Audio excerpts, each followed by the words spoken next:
Hello guys, आज जो movie मैं एक्सप्लेन करने जा रहा हूँ उसके अंदर एक बाप अपने बेटे को बस इसलिए घर से बाहर निकाल देता है क्योंकि वो नूडल्स तक नहीं बना पाता। और इस मूवी का नाम है कुक अप अ स्टॉर्म। मूवी के शुरू होते ही हम एक स्ट्रीट शेफ गांव को देखते हैं। वो बहुत मजे मजे के खाने बनाया करता था। इसका एक छोटा सा रेस्टोरेंट है, मगर वो उसको साफ रखता है और अपने प्रोफेशन से भी काफी प्यार करता है। लेकिन जो पास्ट में काव के साथ हुआ वो बहुत ही बुरा था। उसके फादर ने सिर्फ इसलिए उसको एक शेफ के पास छोड़ दिया ताकि वो कुकिंग सीख सके। गांव ने डिसाइड कर लिया था कि वो एक दिन बहुत बड़ा शेफ बनेगा और हर वो चीज हासिल करेगा जो वो अपने बचपन में हासिल नहीं कर सका। गांव के फादर एक बहुत अच्छे शेफ थे और अब तक तो वो एक बहुत ही कमाल शेफ बन चुके थे, एक तरह के मास्टर शेफ। लेकिन उनका बेटा यानी कि गांव उनसे बहुत नफरत करता था क्योंकि उसने अपना बचपन यानी चाइल्डहुड अपने फादर के बगैर गुजारा था। वो उन्हें मिस भी किया करता था, लेकिन उसके फादर को इससे कोई फर्क नहीं पड़ता था। दूसरी तरफ उसके फादर यानी कि वो मास्टर शेफ भी खुश थे कि दुनिया को नहीं पता कि उनका एक बेटा भी है, और ये बात गांव को और साइड करती है। अब सीन बदलता है और हम एक फेमस, हैंडसम और यंग शेफ को देखते हैं। वो बहुत ही रिच और रॉयल फैमिलीज के लिए खाना बनाया करता था।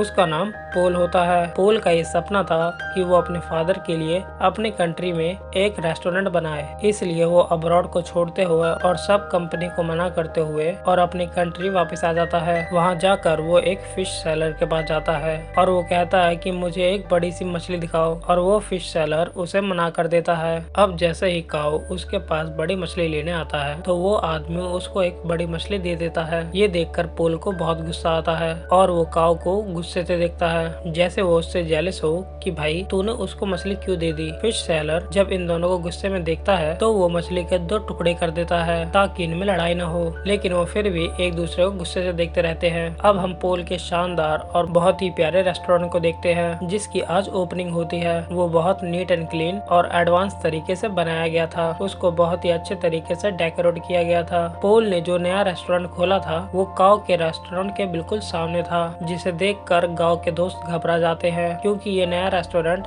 कस्टमर्स का सारा इंटरेस्ट अपनी तरफ कर रहा था और इन सब लोगों को इनसे छीनने वाला था, और जिस बात का डर था वही होता है। सब लोग उस रेस्टोरेंट का टेस्ट चेक करने के लिए उसमें चले जाते हैं। तो गांव के दोस्त गांव को सपोर्ट करने के लिए डिस्काउंट ऑफर्स को अनाउंस करते हैं जो कस्टमर्स को वाकई अट्रैक्ट करता है, और वो फिर से गाँव के रेस्टोरेंट की तरफ चल पड़ते हैं। इस बात से पोल के दोस्तों को काफी गुस्सा आता है और वो इनसे आकर गुस्से से बात करते हैं कि तुम लोगों के साथ मसला क्या है, हमारी सक्सेस तुम लोगों से देखे नहीं जा रही। फिर एट द एंड दोनों पार्टीज में डिसाइड होता है क्यों ना एक कंपटीशन रखा जाए और देखा जाए किस शेफ के हाथ में ज्यादा टेस्ट है। अब दोनों को जबरदस्ती कंपटीशन में पार्ट लेने को कहा जाता है। पहले तो वो मान नहीं रहे होते हैं और फिर जब वो एक दूसरे को देखते हैं तो पहचान लेते हैं कि इन दोनों का सामना तो उस दिन फिश स्टोर पे हुआ था। तो ये लोग कंपटीशन के लिए रेडी हो जाते हैं। अब टेबल लग जाता है और उस पर एक बड़ी सी फिश रख दी जाती है जिसको इन दोनों को काटना था। अब पोल फिश को काटता है और उस फिश के कांटे बड़े स्मूथली निकालने लगता है जो सभी लोगों को काफी पसंद आता है। अब वो फिश फेंकता है गांव की तरफ और गांव भी बड़े अच्छे तरीके से फिश को काटता है और उसकी स्किन जब सबको दिखाता है तो उस पर जरा सा भी फ्लश नहीं होता, यानी कि उस पर जरा सा भी फिश का मीट नहीं लगा हुआ होता। तो उसको भी सब बहुत एडमायर करते हैं, यानी दोनों की बराबर तारीफ होती है। अब वहाँ पर एक चेयरमैन भी होते हैं जो उनसे कहते हैं कि एक इंटरनेशनल कुकिंग कंपटीशन होने जा रही है, मुझे लगता है कि तुम दोनों को उसमें पार्ट लेना चाहिए। अब दोनों को तो प्रूफ करना था कि इन दोनों में से कौन बेस्ट शेफ है, तो दोनों रेडी हो जाते हैं। अब पोल मीडिया को बताता है कि मैं फ्रांस में कुकिंग करता था और चाइना में आकर मैंने फील किया कि अब भी लोग पुराने तरीकों को यूज करके कुकिंग करते हैं। ये बात वो इनडायरेक्टली गांव को ही कह रहा होता है और इसे देखकर गांव को बहुत गुस्सा आता है। अब यहाँ उन सबको पता चलता है कि पहले उन सब का एक कंपटीशन होगा, पहले इनमें आपस में कंपटीशन होगा। ये लोग उसे जीत जाते हैं तब ये लोग फाइनल तक पहुंच सकेंगे और साथ ही साथ इन्हें बहुत ही बड़े मास्टर शेफ से मिलने का मौका भी मिलेगा। और ये मास्टर शेफ और कोई नहीं गांव के फादर ही होते हैं। उधर गांव के रेस्टोरेंट में पोल की दोस्त आती है और गांव और उसकी दोस्त को रेस्टोरेंट में आने का कहती है कि आज का खाना आप हमारी तरफ खाएं। अब वो दोनों यानी कि गांव और उसकी दोस्त पोल के रेस्टोरेंट तो जाते हैं, लेकिन उनको खाना पोल नहीं बल्कि उसकी दोस्त सर्व करती है। दिखने में वो खाना फ्राइड एग और प्लांट की तरह लग रहा था, लेकिन उसका टेस्ट बिल्कुल अलग था। तो ये देखकर गांव सोचता है कि पोल की कुकिंग तो काफी एडवांस है। अब वो सीधा किचन में जाता है और उसे गुस्से से कहता है, तुम अपना खाना अच्छा दिखाकर क्या साबित करना चाहते हो कि तुम बहुत अच्छे कुक हो। पोल चुप रहता है और उसे मीट पकाने का कहता है। तो चलो देखते हैं कि कौन अच्छा मीट पका सकता है। गांव उसका चैलेंज एक्सेप्ट करता है। गांव बहुत ही अच्छे तरीके से मीट पकाता है, वो बहुत डिलीशियस लग रहा होता है।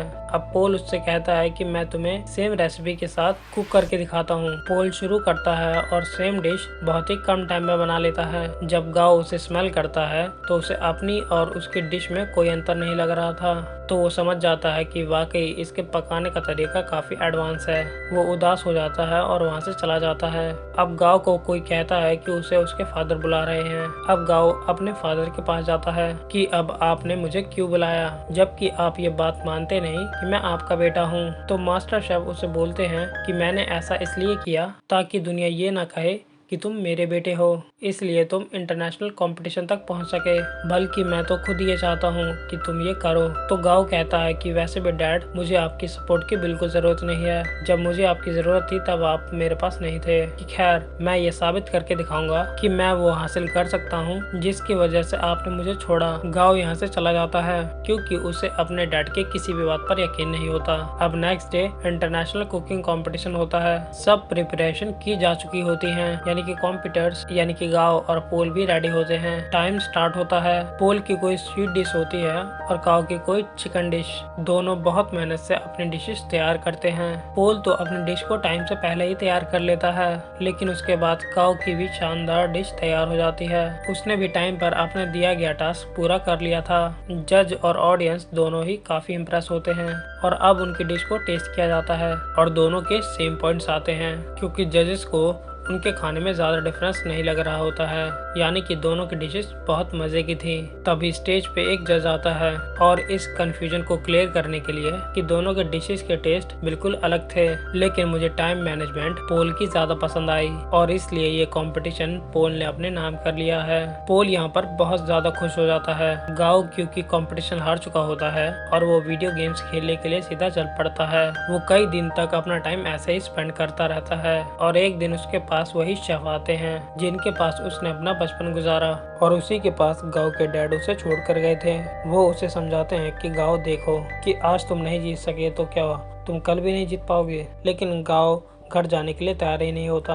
उसे बहुत समझाने के बाद कन्विंस कर लिया जाता है कि उसे घर जाना होगा और अगले कंपटीशन की तैयारी करनी होगी। अब पोल बहुत ज्यादा खुश होने की वजह से अपने रेस्टोरेंट जाता है। वो बहुत एंजॉय करता है। उसके सामने उसके दोस्त बैठे होते हैं, तो बातों बातों में उसके दोस्त कहते हैं, पोल तुम अपने दोस्त को चांस क्यों नहीं देते हो, वो इतने टाइम से तुम्हारे साथ है, तुम उस पर ट्रस्ट तो करो, उसे अलाउ करो कि वो इंटरनेशनली तुम्हें रिप्रेजेंट कर सके, तुम्हारे रेस्टोरेंट का नाम ऊंचा कर सके। तो पोल उनसे कहता है कि हाँ, वो मेरी अच्छी दोस्त है, इस बात से मैंने मना नहीं किया, लेकिन यार उसे खाना तक पकाना नहीं आता, वो कैसे मेरे रेस्टोरेंट को इंटरनेशनली रिप्रेजेंट कर सकती है। तो उसका दोस्त और बातें करने लगता है। उसकी बातों से ये लग रहा होता है जैसे वो उसकी दोस्त के साथ ही मिला हुआ है और इनके दिल में लालच आ रही है। तभी वहाँ पर पोल की वही दोस्त आती है और उसके सामने 2 सूप कप्स रख और कहती है कि पोल, क्या तुम मुझे बता सकते हो कि इन दोनों कप में से किसमें सॉल्ट ज्यादा है। तो यहाँ पर पोल खामोश हो जाता है क्योंकि उसमें टेस्ट करने की एबिलिटी नहीं होती। उसके टेस्ट बड्स ऐसा कर ही नहीं सकते थे और ये नेचुरली था। तो इस बात की वजह से पोल को बहुत दुख होता है कि उसकी अपनी दोस्त ने उसके बाकी दोस्तों के साथ मिलकर उसे चीट किया और धोखा दिया। और अब उसकी दोस्त बोलती है कि क्या हुआ पोल, कि तुम समझते थे कि मैं तुमसे प्यार करती हूँ। ये तुम्हारी गलतफहमी थी। आजकल ऐसा कहाँ होता है। मैंने तो तुमसे दोस्ती बस इसलिए की थी ताकि तुम्हें यूज करके इंटरनेशनल कंपटीशन में जा सकूं, और वैसे जाना तो मेरे लिए पॉसिबल नहीं था। और आज तक जो मैंने तुम्हारा राज रखा, इसके बदले तुमने मुझे क्या दिया।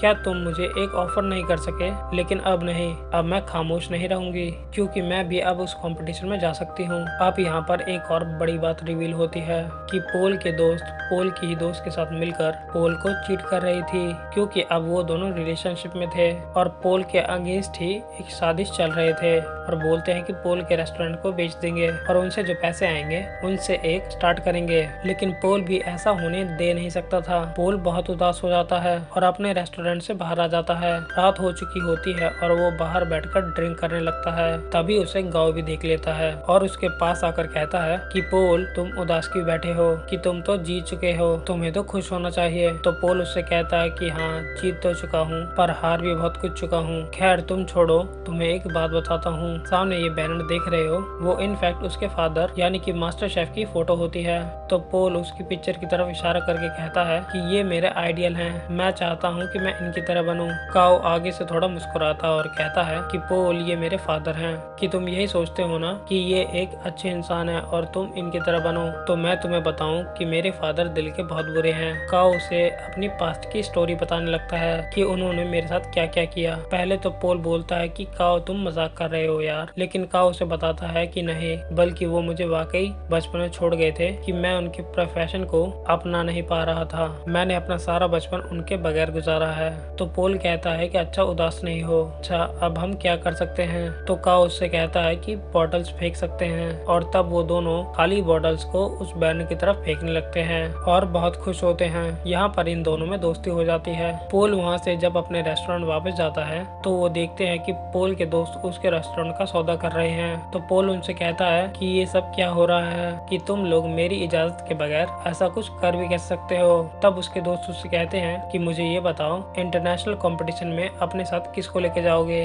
क्योंकि राउंड 2 में अकेले नहीं पका सकते, आपके साथ आपका पार्टनर होना लाजमी होता है। क्या तुम अपने दोस्त को लेके जाओगे। तो पोल कहता है कि मेरा दिमाग नहीं खराब। तो पोल कहता है कि मैंने डिसाइड कर लिया है कि मैं किसे लेके जाऊंगा, जो कि वाकई डिजर्विंग है। पोल यहाँ पर काओ का नाम लेता है। तो ये सुनकर उसके दोस्त काफी जेलस होते हैं। तो उनमें से एक कहता है कि याद रखना पोल, तुम्हारा करियर मिट्टी में मिल जाएगा। तो पोल उसे अपने सर से हिट करता है और उन सब को वहाँ से भगा देता है। और जब ये सारे लोग चले जाते हैं तो गांव का वही गार्डियन शेफ तो वो पोल से कहता है कि तुमने बाकी ये सोचा है कि तुम गांव को अपने साथ लेके जाओगे। तो पोल उससे कहता है हाँ, क्यों नहीं, और साथ ही वो गांव के शोल्डर पर टैप करता है और कहता है कि हाँ, ये डिजर्विंग है। सब बहुत खुश होते हैं। अब यहाँ पर कंपटीशन की तैयारियां शुरू हो जाती हैं और दोनों में ये डिसाइड होता है कि पोल अपने एडवांस तरीके गांव को सिखाएगा और गांव अपने पुराने तरीके पोल को सिखाएगा। गांव पोल से कहता है कि तुम परेशान मत हो, अगर तुम्हारे टेस्ट बर्ड्स काम नहीं कर रहे तो मैं तुम्हारा टेस्ट वापस लाने में मदद करूंगा। वो उसे समझाता रहता है कि इस तरह करो, उस तरह करो, और पोल भी उसे नए नए तरीके बताता रहता है। और यहाँ पर उन दोनों का काफी अच्छा टाइम स्पेंड हो जाता है। ये रोज खाना बनाने की प्रैक्टिस करते हैं, साथ साथ डांस करते हैं, सिंगिंग करते और बातें करते। और अब यहाँ पर इनकी दोस्ती काफी गहरी हो चुकी थी। अब वो दिन भी आ चुका था जब इंटरनेशनल कंपटीशन का राउंड 2 होता है। ये दोनों अपने डिश बहुत ही अच्छे तरीके से बनाने लगते हैं और बहुत कम ही टाइम में ये दोनों एक अच्छी स्वीट डिश तैयार कर लेते हैं, जो कि जजेस को इतनी ज़्यादा पसंद आती है कि वो कहते हैं कि आज तक हमने ऐसी डिश नहीं खाई। और ये राउंड ये दोनों विन कर लेते हैं। और सही कहा जाता है कि यूनिटी में ही स्ट्रेंथ है। उसके बाद शुरू होना होता है थर्ड राउंड, जो कि कुछ दिन बाद था।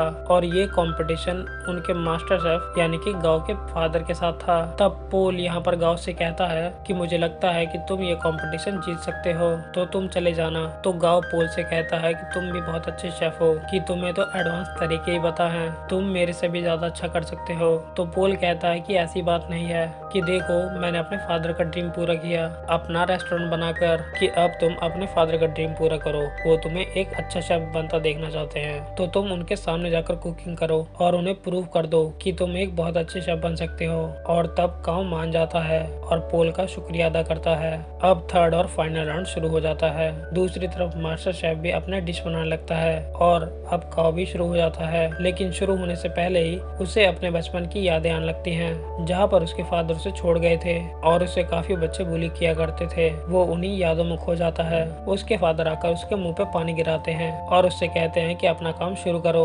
और तब काऊ यहाँ पर कुछ बनाना शुरू करता है। दूसरी तरफ मास्टर शेफ यानी कि काऊ के फादर एक बहुत ही प्यारी स्वीट डिश बनाते हैं। उस स्वीट डिश में जैसे फायर लगी हो और उसमें से एक फूल निकल रहा हो, उस फूल का एक बहुत ही अलग टेस्ट होता है और जजेस को वो बहुत पसंद आता है। और जब काओ की बारी होती है अपनी डिश दिखाने की कि उसने क्या बनाया है, तो वो एक बाउल में नूडल्स बनाकर सीधा अपने फादर के पास जाता है और उनको वो प्रेजेंट करता है। और मास्टर शेफ जब उसे टेस्ट करते हैं, वो नूडल्स उन्हें बहुत अच्छे लगते हैं और ये वही नूडल्स होते हैं जिनकी वजह से काओ को उनसे डांट पड़ी थी कि तुम तो नूडल्स तक नहीं बना सकते। और आज गाँव ने इतने मजे के नूडल्स बनाए थे कि उसके फादर उसे खाना ही नहीं छोड़ते। वो उन नूडल्स को वाइल्डली खाने लगते हैं और वो अपने बेटे को रोक के कहते हैं कि शाबाश बेटा कि तुमने बहुत अच्छे नूडल्स बनाए। और वो यहाँ पर काफी इमोशनल हो जाते हैं। तब ऑडियंस को भी पता चल जाता है कि एक तो इनका सरनेम सेम है और इन लोगों का बिहेवियर देखकर भी यही लग रहा है कि जैसे ये बेटा और बाप हैं। यहाँ पर काओ को ख्वाब भी पूरा हो चुका था और उनके फादर का भी। अब उधर उस रेस्टोरेंट में देखते हैं कि पोल और काओ अब साथ काम करते हैं और उनके ऑडियंस पहले से ज्यादा है, यानी कि उनके पास और भी ज्यादा कस्टमर आते हैं। लोग उनका खाना बहुत ही ज्यादा पसंद करते हैं और इनके रेस्टोरेंट में अब रौनक ही रौनक हो जाती है। इसी के साथ ये मूवी यहीं पर एंड हो जाती है। तो गाइज वीडियो को लाइक करें, चैनल को सब्सक्राइब करें और वीडियो को शेयर जरूर करें। Thank you for watching. Good bye, sayonara.